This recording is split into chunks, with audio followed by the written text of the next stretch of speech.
Hay pueblos en México donde el internet no llega. La señal de celular es un mito. Y la única forma de comprar una tortilla es caminar horas por terracería. No son pueblos fantasma, son pueblos vivos, con gente que se levanta cada mañana, prende el fogón, saluda al vecino, y después camina o maneja horas enteras entre montaña, selva o mar, solo para llegar a un hospital, una farmacia o una carretera pavimentada. Hoy contamos los 12 pueblos más aislados de México, y sobre todo, ¿por qué la gente que vive ahí preferiría cruzar un río crecido antes que mudarse a la ciudad? Vamos a hablar de un túnel de mina de más de 2 kilómetros, que es la única puerta de entrada a un pueblo entero. De una carretera con tantas curvas que la bautizaron la Carretera de la Muerte. De una isla que durante más de 100 años fue una prisión federal y hoy recibe turistas. Y de un municipio tan golpeado por el olvido que hasta la Organización de las Naciones Unidas lo señaló como el más pobre de todo el país. Si esto suena exagerado, espera a ver el resto de la lista. Dale like si te gustan los rincones de México que el mapa oficial casi no quiere reconocer. Empezamos. Número 12. Chinipas de Almada, Chihuahua. En el suroeste de la Sierra Madre Occidental, en el fondo de una de las barrancas menos conocidas de todo el sistema de barrancas del Cobre, existe el pueblo misional más antiguo de toda la Sierra Tarahumara. Chinipas se fundó en el siglo XVII, y hasta la fecha, llegar aquí sigue siendo casi una hazaña. No hay carretera pavimentada directa. Se llega por caminos de terracería en camioneta, o bajando desde alguna de las paradas del tren Chepe, el mismo ferrocarril que atraviesa la Sierra Tarahumara desde hace más de medio siglo. La cabecera municipal está a solo 440 metros sobre el nivel del mar, en el fondo mismo de la barranca, lo que le da un clima cálido que contrasta con el frío de la Sierra Alta que la rodea. El municipio completo, repartido en más de 130 localidades diminutas, apenas suma poco más de 6,000 habitantes. Y según el Consejo Nacional de Evaluación de la Política de Desarrollo Social, Chinipas figura entre los 5 municipios con mayor pobreza extrema de todo el estado de Chihuahua. Sus propios habitantes se autonombran nopaleros, por la abundancia de esta planta en la región. En sus calles empedradas todavía se conservan casonas de cantera y una iglesia del siglo XVIII con retablos originales, testigos de una época en que la minería trajo algo de prosperidad a este rincón que el resto del país prácticamente no visita. Chinipas sigue de pie exactamente donde siempre estuvo, escondida en el fondo de su barranca, sin que la distancia ni el olvido oficial hayan logrado, en más de 300 años, sacarla del mapa. Número 11. Sierra Mazateca, Oaxaca.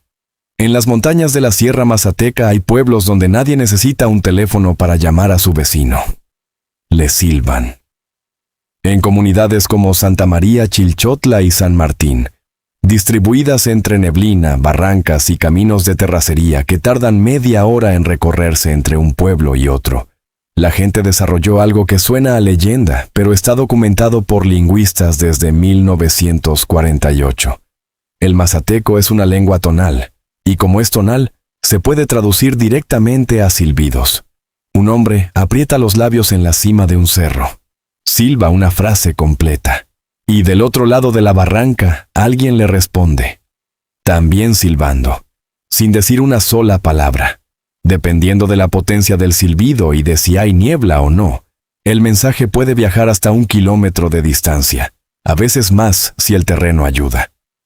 Antes de que llegara el teléfono celular, y en varias zonas todavía hoy porque el teléfono celular no llega, así era como esta gente avisaba que la comida estaba lista, preguntaba dónde estaba alguien o mandaba un recado urgente de un cerro a otro.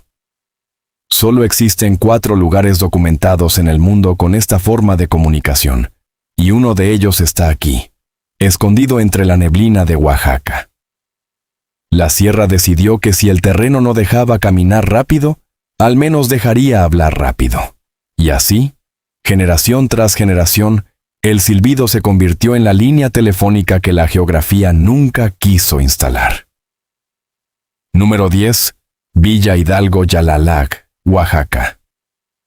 Bajando por un camino de concreto tan empinado que parece diseñado para cabras, en lo más profundo de la Sierra Norte de Oaxaca, a casi 4 horas de la capital del estado, está Yalalac. Su nombre en zapoteco significa cerro desparramado, y no es exagerado. El pueblo entero cuelga literalmente de la ladera de una montaña, con calles tan inclinadas que muchas casas solo se pueden alcanzar bajando escalones de piedra. Desde el siglo XIX, este pueblo se dedican a un oficio que se hereda de padres a hijos: la fabricación de huaraches de cuero. Muchos de ellos con suela hecha de llanta reciclada, resistentes, prácticos, y hechos exactamente igual a como los hacía el abuelo del artesano que los corta hoy. Durante generación tras generación, Yalalac vivió sin que nadie fuera del estado supiera su nombre. Hasta que una marca deportiva internacional lanzó un modelo de calzado que se parecía, de forma sospechosamente exacta, al huarache tradicional yalalteco. Las autoridades del pueblo y del estado la acusaron públicamente de apropiación cultural, y de la noche a la mañana, un pueblo que llevaba siglos siendo invisible, se volvió noticia nacional por una razón que sus propios habitantes jamás pidieron. Yalalac también ha cargado con crisis, la del café en los 70, la industrialización que golpeó a sus artesanos, y hasta un conflicto político interno que lleva más de 20 años sin resolverse del todo.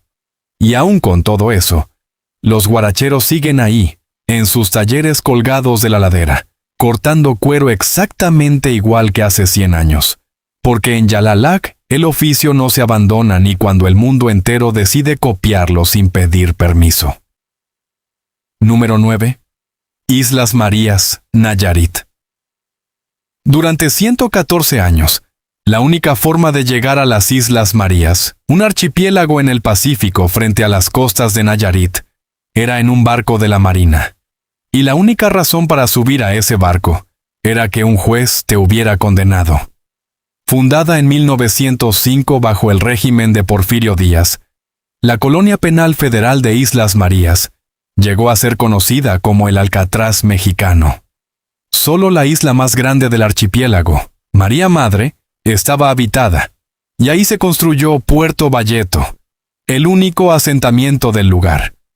Lo que hacía distinta a esta prisión era que no tenía muros. No hacían falta. El océano abierto y las 4 horas de barco hasta la costa más cercana eran suficiente cerco para cualquiera que pensara en escapar. Durante décadas, algunos reclusos de bajo riesgo pudieron vivir ahí con sus propias familias, cultivando la tierra, pescando, criando animales, en lo que las autoridades llamaban una prisión de reinserción. El escritor José Revueltas fue uno de los presos más célebres de la isla, encerrado por su militancia política, y ahí escribió la novela que retrata la vida detrás de ese cerco de agua. En 2019, el gobierno federal cerró definitivamente la colonia penal. 352 personas privadas de su libertad fueron trasladadas a otras cárceles del país, y lo que durante más de un siglo había sido sinónimo de castigo, se convirtió, casi de la noche a la mañana, en un destino turístico. Hoy, uno puede subirse al mismo tipo de barco que antes trasladaba a prisioneros, pagar un boleto, y navegar 4 horas desde Mazatlán o San Blas para pisar el mismo puerto donde generaciones enteras cumplieron condena. Las antiguas celdas se convirtieron en un centro cultural y ambiental. Hay un mural de Nelson Mandela en la entrada, como recordatorio de que hasta detrás del encierro más brutal, la historia puede cambiar de dirección. La isla es hoy reserva de la biosfera protegida por la UNESCO, hogar de aves marinas y arrecifes que nadie tocó durante más de un siglo, porque nadie tenía permiso de estar ahí sin ser prisionero.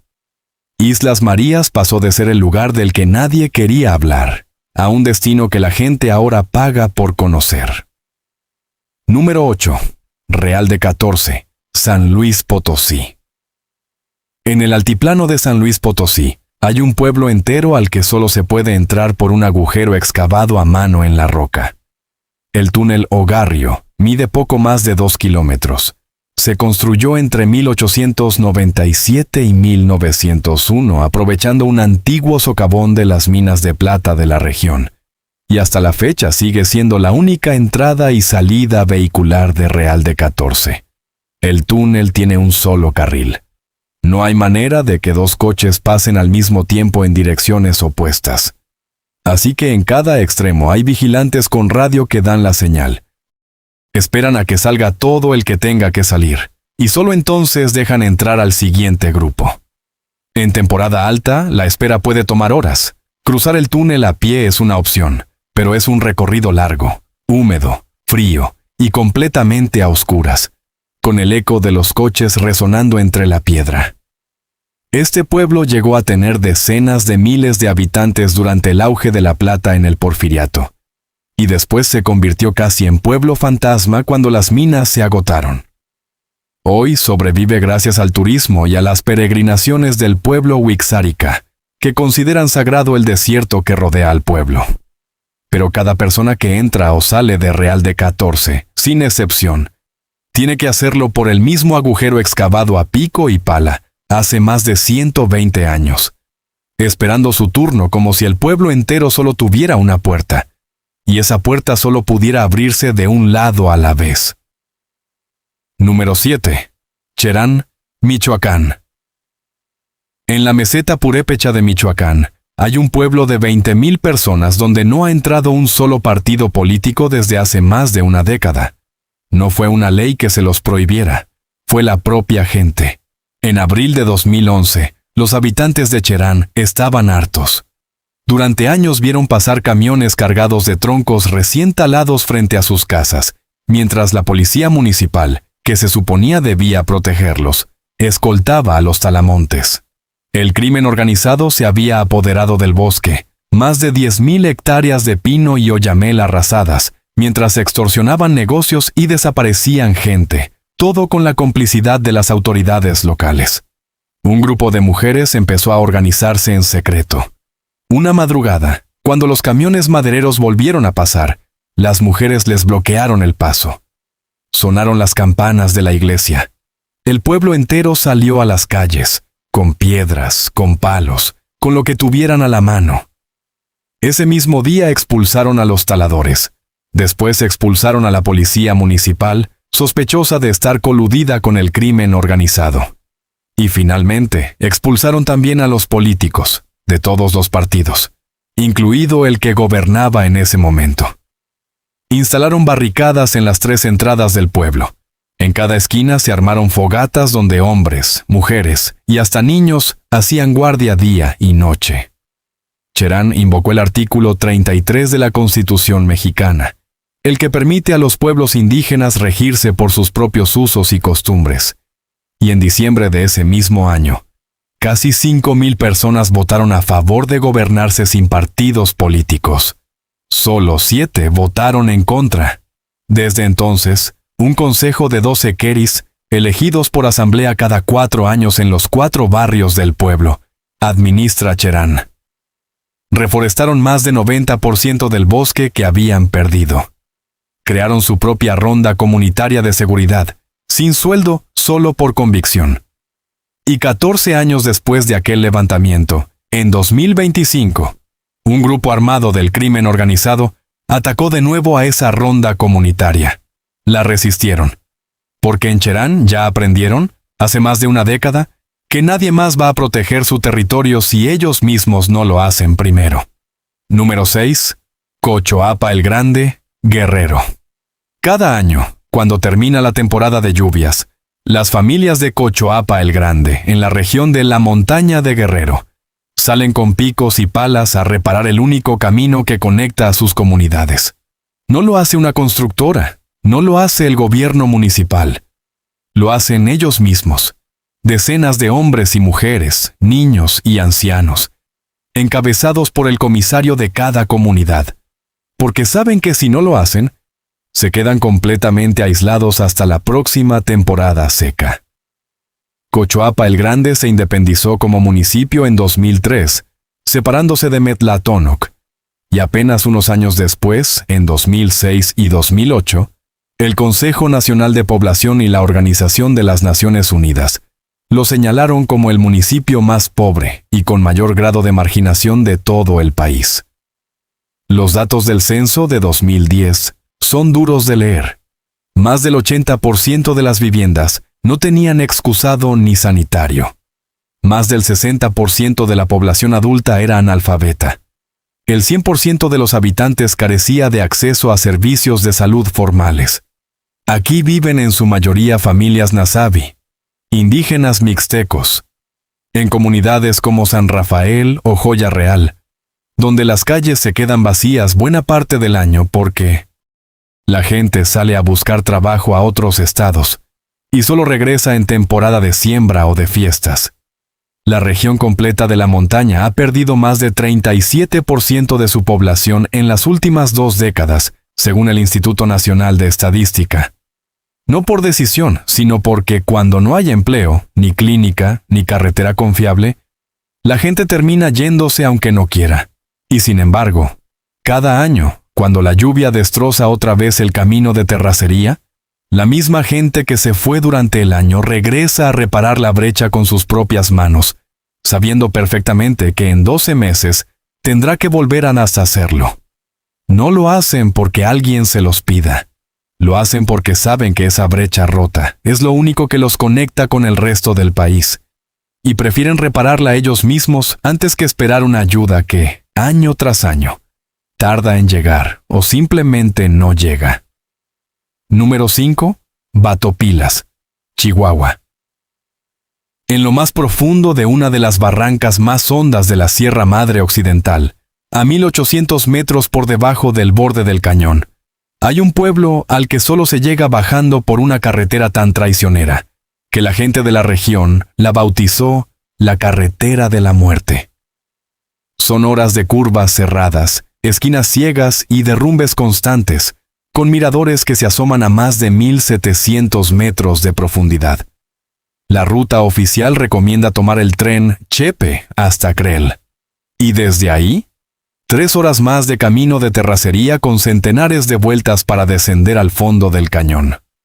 Batopilas nació en 1708, gracias a un explorador español que encontró plata en abundancia, y llegó a tener hasta 50,000 habitantes en su época dorada.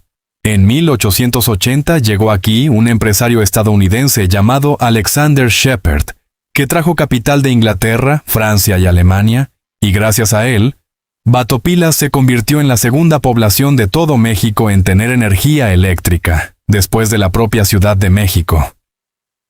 Piensa en eso un momento. Un pueblo escondido en el fondo de un cañón, al que se llega bajando por una carretera de terror. Tuvo luz eléctrica antes que la mayoría de las ciudades del país. Hoy, Batopilas tiene poco más de 1,000 habitantes, rarámuris que aún viven en cuevas cercanas, y las ruinas de haciendas que alguna vez brillaron con el dinero de la plata. La gente que vive aquí bajó, en algún momento, esa misma carretera de la muerte para instalarse en el fondo del cañón, y decidió quedarse, en un microclima subtropical que contrasta con el frío de la Sierra Alta, rodeados de un pasado que resplandeció y luego se apagó, pero que nunca terminó de irse del todo. Número 4. El Bosque, Tabasco. En el municipio de Centla, donde el río Grijalva y el Usumacinta se encuentran con el Golfo de México, había un pueblo de pescadores que en su mejor momento tuvo 150 casas, 3 escuelas, una iglesia y una cancha de básquetbol en la arena. Desde 2007, el mar empezó a comérselo. No de golpe, sino casa por casa, año tras año, con cada frente frío y cada marejada. Para 2022, ya solo quedaba en pie apenas el 20% de lo que fue el bosque. Una mujer que vive ahí desde 1981 dijo que nadie quiere abandonar el lugar donde ha vivido toda su vida, aunque las noches de tormenta se pregunte si su casa seguirá ahí por la mañana. Otro habitante, que perdió su casa apenas una semana antes de contarlo, seguía durmiendo en el mismo terreno, refugiado con parientes que tampoco estaban a salvo. En 2024, después de años de exigir ayuda sin respuesta, el Congreso de Tabasco aprobó por fin un decreto para reubicar a 60 familias a solo 12 kilómetros de distancia, reconociendo por primera vez en la historia de México a una comunidad entera como desplazada climática. Pero el proceso ha sido lento, desigual, y varias familias quedaron fuera del padrón oficial. Mientras tanto, los pescadores que ya se movieron al nuevo asentamiento ahora tienen que salir de madrugada, a veces a las 2 de la mañana, cruzando caminos peligrosos, solo para llegar a tiempo al mar que solía estar en su patio trasero. El bosque es la prueba de que a veces no hace falta un huracán violento para borrar un pueblo del mapa. A veces basta con el agua subiendo, casa por casa, durante 15 años seguidos, mientras el resto del país mira para otro lado. Número 3. Badiraguato, Sinaloa. En las montañas de la Sierra Madre Occidental, en el límite donde se juntan Sinaloa, Chihuahua y Durango, existe una región que Estados Unidos empezó a llamar, desde finales de los años 70, el Triángulo Dorado. Badiraguato es la cabecera de esa región, un municipio de terreno escarpado, comunidades dispersas y caminos tan difíciles que durante décadas complicaron cualquier intento de desarrollo económico formal. Una sola carretera conecta al pueblo con Culiacán, la capital del estado. Aquí nacieron algunos de los nombres más buscados en la historia del narcotráfico mundial, entre ellos Joaquín Guzmán Loera y Rafael Caro Quintero. Oficialmente, 3 de cada 4 habitantes de Badiraguato viven en condición de pobreza, y sin embargo conviven lado a lado. Casas humildes de lámina con mansiones detrás de portones enormes y autos nuevos estacionados afuera. Esa contradicción, pobreza oficial y riqueza visible al mismo tiempo, es quizás la imagen que mejor resume a esta región. En años recientes, la disputa entre distintas facciones del crimen organizado por el control de las rutas de siembra y trasiego ha llegado a cerrar por completo algunos caminos de la sierra, dejando a comunidades enteras atrapadas de un lado o del otro sin poder cruzar. La información, dicen quienes viven ahí, fluye distinto en lo profundo de los montes. Se sabe poco, y los días en que no se sabe nada, la tensión sube todavía más.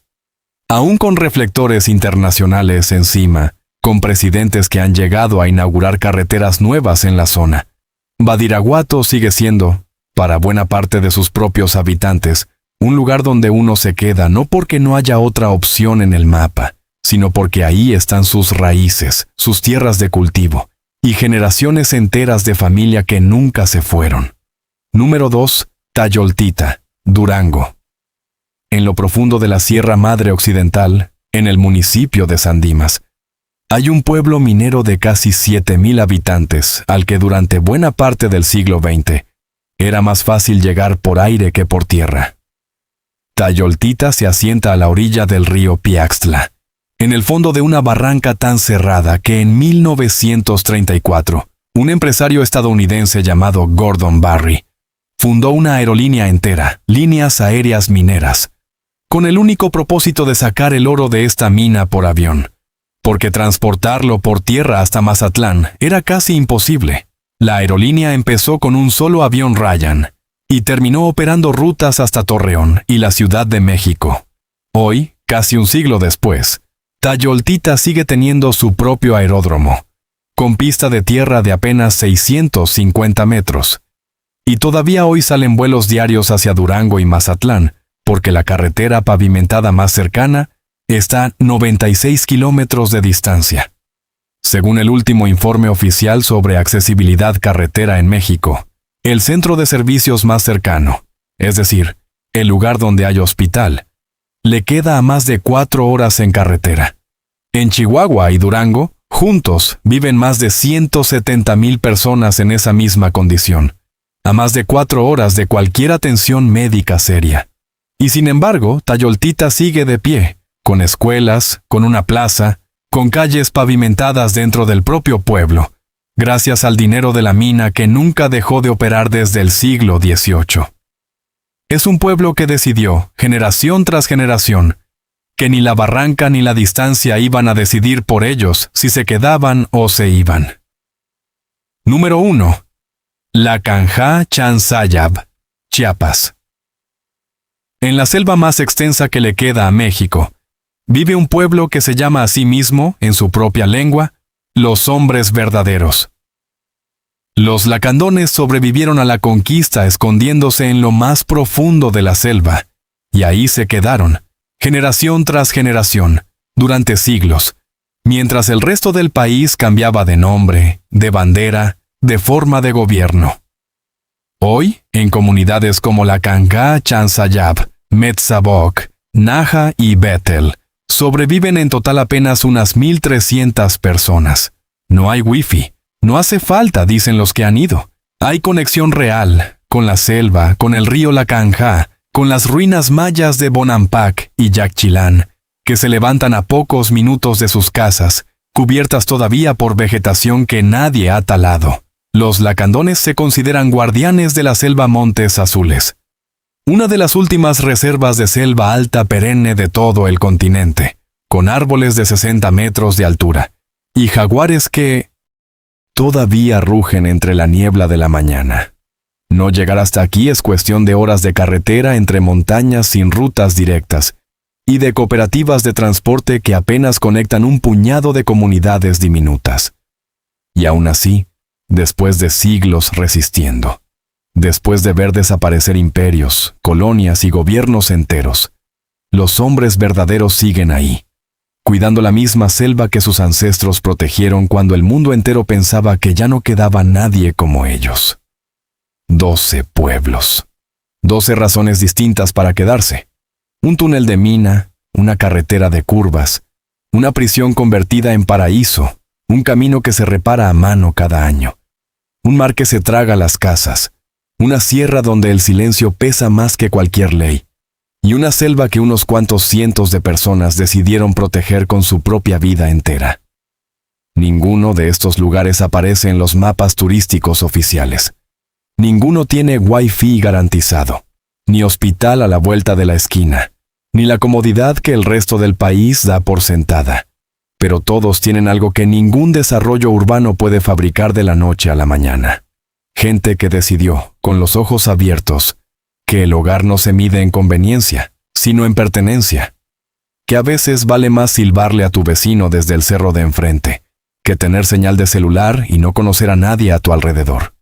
Y mientras el resto de México sigue discutiendo dónde construir la próxima autopista, en estos 12 rincones, la gente ya decidió hace mucho tiempo que se queda, autopista o no.